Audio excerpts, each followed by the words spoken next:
Ladies and gentlemen, it's been a while, but I'm back. My name is Ed, and this is Ed Reviews Quarantine Edition. This time we have a classic. We're going to be reviewing Once Upon a Time in the West, directed by Sergio Leone. This film stars Charles Bronson and Henry Fonda, and it is an absolute classic and a favorite of mine. This film is set during the American Wild West period, during the time before the East and West Coasts were joined together by the railroads. The film stars Charles Bronson in one of his best performances as the film's main protagonist, Harmonica. That's obviously not his real name, but that's the name he goes by in the film. He's an extremely stoic gunslinger who has the trademark of playing an extremely creepy tune on a harmonica in times when people think he should be speaking, and then he speaks when people think he should be quiet and play the harmonica. Um, the film's primary antagonist is Frank, played by Henry Fonda in one of his only, if not his only, role as a villain. He is an absolutely brilliant villain. He is chilling to the max in this film. He kills it. Um, the film also stars a woman by the name of Claudia Cardinelli. She plays Jill McBain, a recently widowed woman who finds herself caught up in a plot to make millions off of the coming railroad. Um, in many ways, she is the film's main viewpoint character, as the character of Harmonica is so stoic that it is virtually impossible for the audience to identify with him emotionally since he has none. She is the obvious emotional center of the film. She's also everybody's chief love interest because she's hot and she's virtually the only woman with more than three lines in the film. Um, Jason Robards plays an outlaw by the name of Cheyenne. Cheyenne is, well, he's sort of a good guy. He's a villain who is in a film that has worse villains in it than him, so he winds up on the side of the angels, if you can call them angels, between Harmonica and Joe McBain.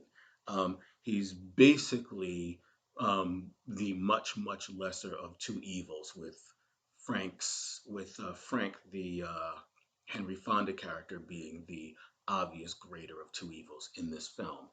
Then we have a character by the name of Mr. Morton, who is a railway tycoon played by Gabriel Ferzetti, I believe his name is, who is a railway tycoon, a millionaire whose body has been ravaged by disease. I believe they say it's tuberculosis, but I don't think tuberculosis actually does to a body what is happening to his body. He's virtually paralyzed.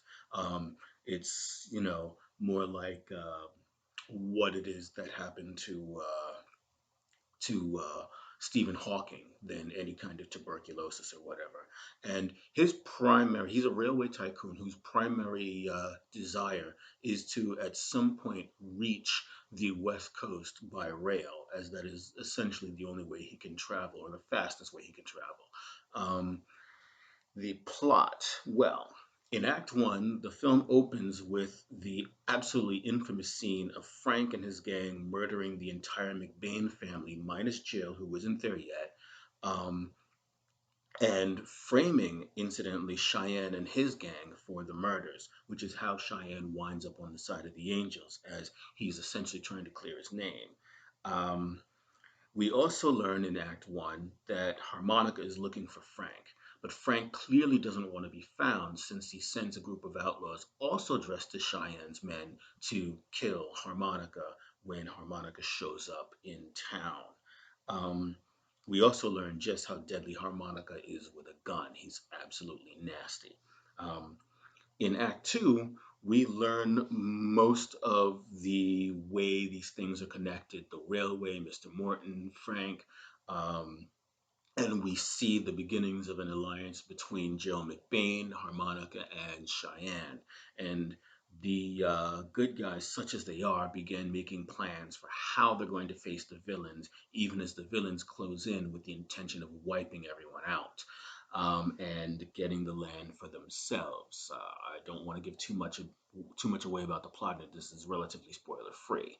I don't mind giving too much away about Act One, but Act Two and Act Three are sacred as far as I'm concerned. In Act Three, the time for planning is over, and it's time for the final confrontations to begin. Soon, all of the middlemen are dealt with, and it's time to find out exactly why Harmonica hates Frank so much, and also how did Harmonica get his name. This is a relatively slow-paced film, but not in a bad way. It's a film that takes its time developing its characters and its relationships.